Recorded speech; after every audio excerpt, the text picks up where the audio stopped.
Enfin, nous en avons fini avec le chapitre 3. On va maintenant attaquer le chapitre 4 qui sera consacré aux tableaux et aux vecteurs. On va commencer ce chapitre 4 avec les tableaux en langage C. Ah, la stagiaire qui nous demande si on n'a pas oublié le plus dans le titre. Non, c'est pas une erreur, on va bien parler de langage C dans un cours dédié au C++. Alors pourquoi? Parce que les tableaux en langage C sont encore très souvent utilisés et intégrés à des codes C++, le C++ étant compatible avec les instructions du langage C. Et donc c'est pour ça on va le voir dans les deux langages. Ça c'est une partie importante à voir des deux façons. Alors commençons avec le B à bas. C'est quoi un tableau? Alors en anglais c'est array. Alors on se dit, oh, mais array ça veut pas dire tableau. Je veux dire tableau en anglais c'est table. Alors la traduction d'array en français, ils ont essayé de le traduire, ça donne arroi. C'est du vieux français. Moi je sais pas vous, mais bon moi je connaissais pas ce mot avant même de faire mon calque. Donc et en plus c'est moche. Et les francophones ils utilisent le terme tableau. Voilà. Donc c'est pas vraiment une traduction directe, mais en français on utilise le mot tableau pour définir les arrays de programmation. Alors c'est une structure de données, donc un conteneur dans lequel on va stocker normalement plus qu'une donnée, et c'est une suite finie, donc une séquence finie, donc avec un nombre de cases déterminé, d'éléments, normalement d'un même type. Donc j'ai mis un même type entre parenthèses, parce que bon, il y a certains langages où on peut faire n'importe quoi, mais ici on va partir du principe que toutes les cases d'un tableau, c'est le même type de données. Et alors, chaque élément dans un tableau sera accessible par sa position. Le premier sera en position 0, le deuxième en position 1, et ainsi de suite. Et la position d'un élément, on appelle ça son indice. Je l'ai mis en gros parce que c'est un mot de vocabulaire qu'il ne faut pas oublier. Petit exemple, voilà, là j'ai un tableau. À une dimension, parce qu'on peut faire des tableaux à plusieurs dimensions, et vous avez les éléments qui sont ici en bas, tac, tac, tac, et la position d'un élément, c'est son numéro d'indice, et attention, le premier élément, ce n'est pas l'élément en indice 1, mais c'est l'élément en indice 0.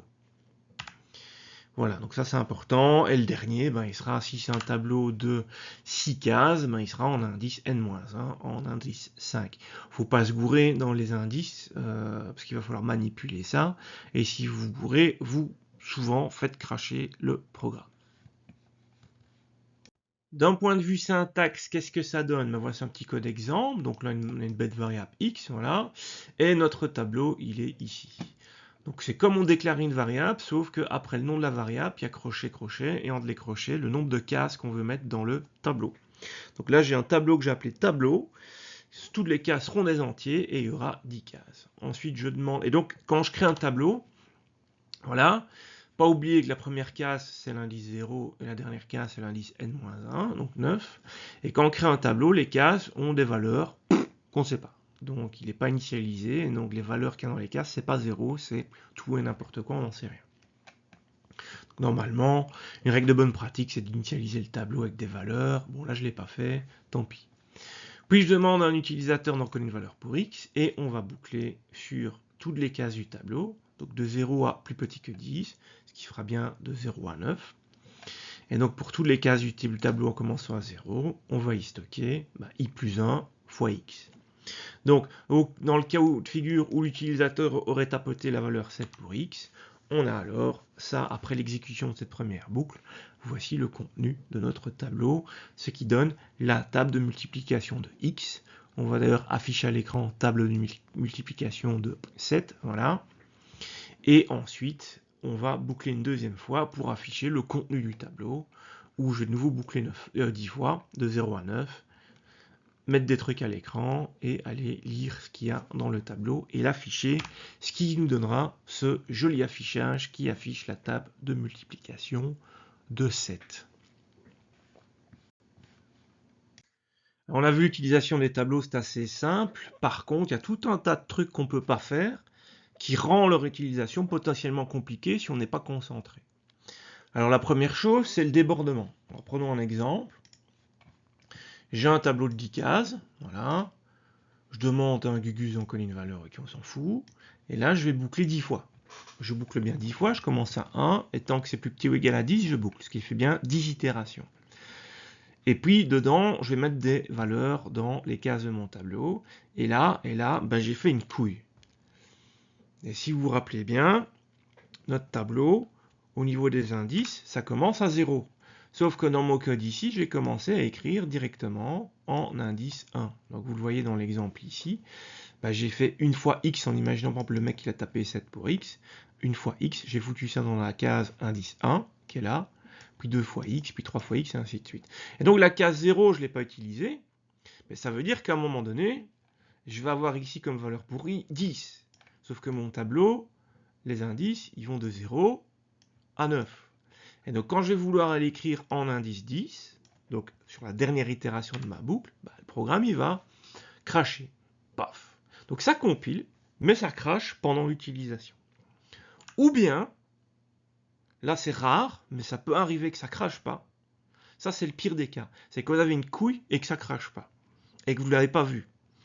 Et donc si ça crache pas, il pourrait arriver que vous êtes dans un cas de figure comme ça. Donc ici, vous avez l'état de la mémoire de votre machine pendant l'exécution. Et donc, il y a la variable x qui prend de la place, il y a le tableau qui prend de la place en mémoire. Et juste après le tableau, il y a la variable i, par exemple.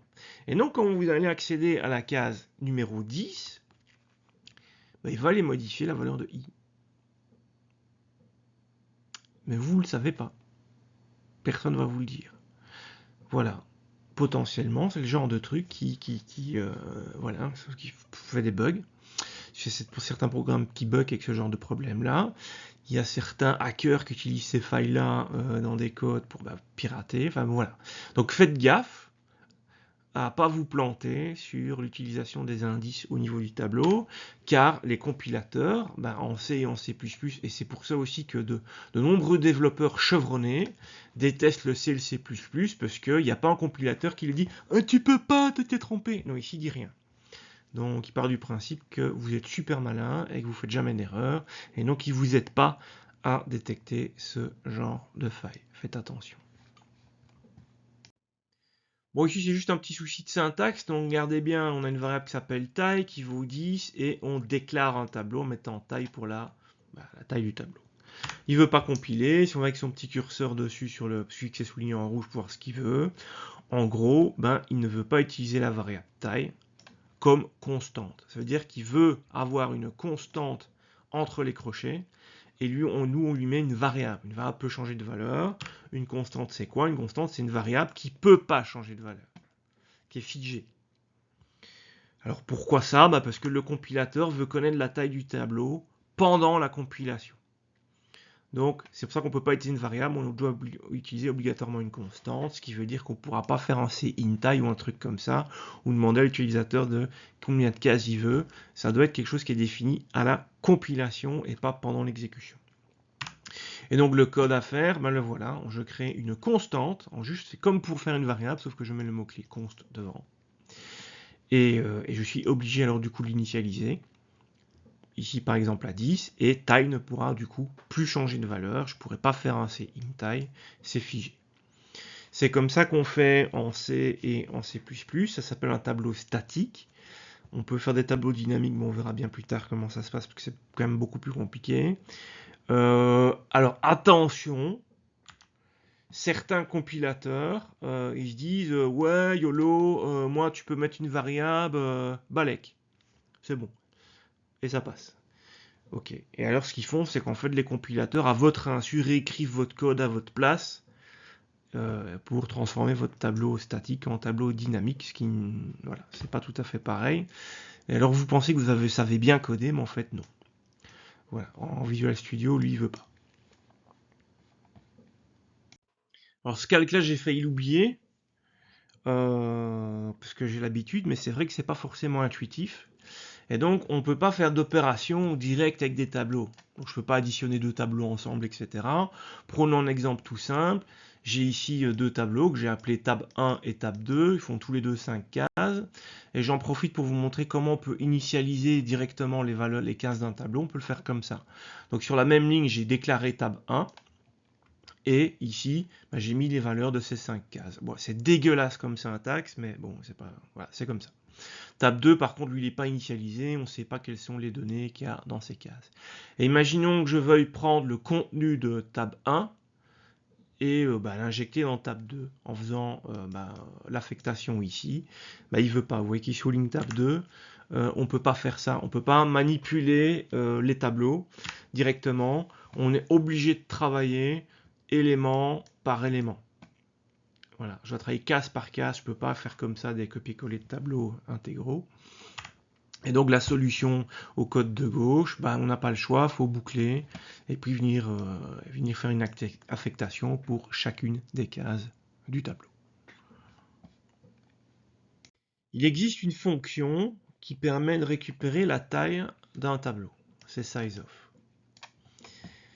Alors prenons un exemple, je crée un tableau de 10 cases, comme on vient de voir, je demande à l'utilisateur de tapoter une valeur, et puis je vais boucler sur toutes mes cases.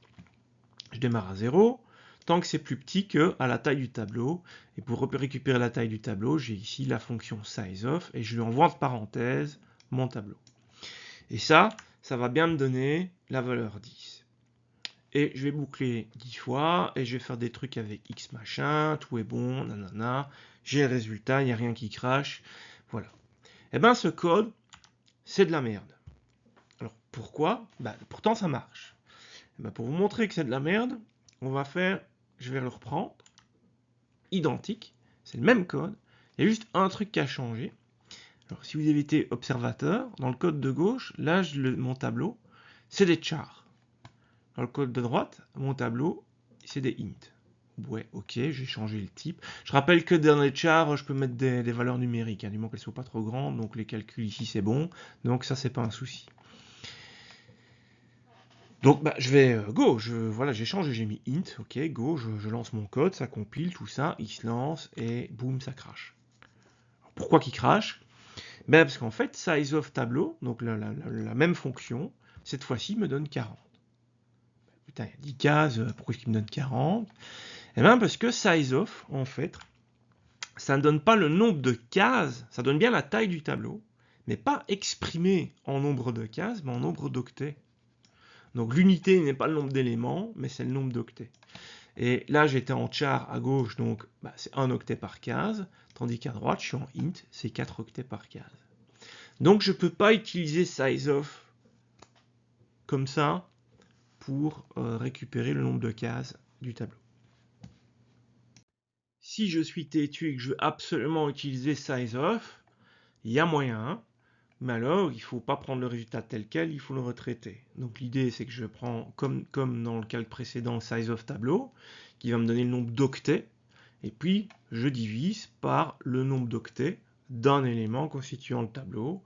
Donc, j'ai un tableau qui va consommer 40 octets, parce que c'est 10 cases d'entier, et je divise par sizeOfInt, qui va dire, tiens, un entier, ça consomme combien d'octets? Ça consomme 4 octets. Du coup, là, j'aurai bien la valeur 10 et le programme, il tourne.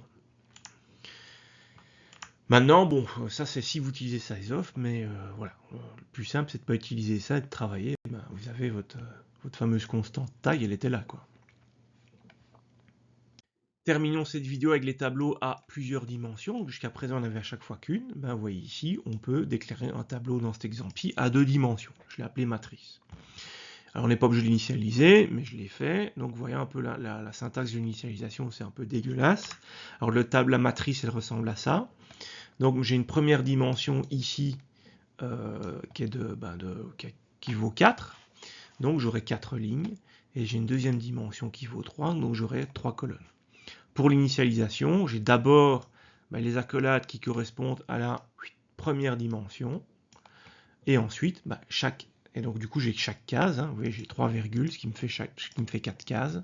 Et pour chaque case, j'aurai alors un tableau à une dimension, tac, de, hop, 3 cellules. Donc mes 4 lignes et mes 3 colonnes. Voilà l'état de ma matrice. Ensuite, pour manipuler la matrice, c'est comme pour un tableau, sauf qu'ici l'idée c'est que je vais faire 2 boucles. Une première boucle qui va de ma boucle de ligne, et une deuxième boucle qui va de ma boucle de colonne en boucle imbriquée. Donc j'ai mes indices I pour les lignes et J pour les colonnes. Et là, je vais simplement afficher le contenu de ma matrice et je vais espacer chaque case par... Alors \T, c'est pour faire une tabulation. Et ensuite, chaque ligne sera espacée par un passage à la ligne, ce qui me donnera cet affichage-là. Voilà comment on fait un tableau à plus qu'une dimension. Vous pouvez faire 3 dimensions, 4 dimensions, 5, 6 et ainsi de suite. Mais attention, plus vous mettez de dimensions, plus ça va bouffer de la mémoire. Alors vous dites, ouais, je m'en fous, j'ai 16 Go de RAM. Ouais, ok, super, 16 Go de RAM, ouais, ok. Alors pour info, on fait des trucs en TP que les étudiants, dans des cours beaucoup plus avancés, où ils arrivent à mettre à terre avec des machines de plusieurs dizaines de gigaoctets de RAM avec à peine quelques lignes de code, de tableaux à peine 2 dimensions, mais de taille assez conséquente. Donc voilà, ça peut aller très vite, la consommation mémoire, il faut se méfier. Et ceci clôture donc cette vidéo.